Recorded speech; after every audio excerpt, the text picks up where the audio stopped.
সে আর আমার হবে না, সে অন্য কারো হবে।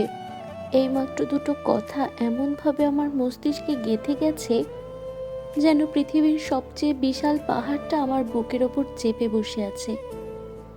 সে সুখে আছে, এই ভাবনাটা যতটা শান্তির হতে পারত, তার থেকেও কয়েক অংশ গুণ বেশি যন্ত্রণাদায়ক হয়ে ওঠে যখন দেখি তার চোখে অন্য কারো জন্য ভালোবাসা জ্বলজ্বল করছে।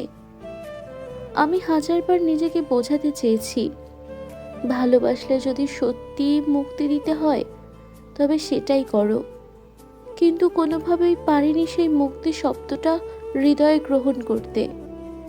কারণ আমি তাকে অসম্ভব রকম ভালোবাসি, এতটা যে তার ভালোবাসা না পেয়ে কষ্ট পাই, কিন্তু তার ভালো থাকার খবর শুনেও শান্তি পাই না। ভালো থাক সে, যেখানেই থাক, কিন্তু আমার ভিতরে একটা যুদ্ধ প্রতিদিন চলেই যাচ্ছে, তাকে হারানোর না, বরং তাকে ভালোবেসেও না পাওয়ার যন্ত্রণা নিয়ে বেঁচে থাকার লড়াইটা।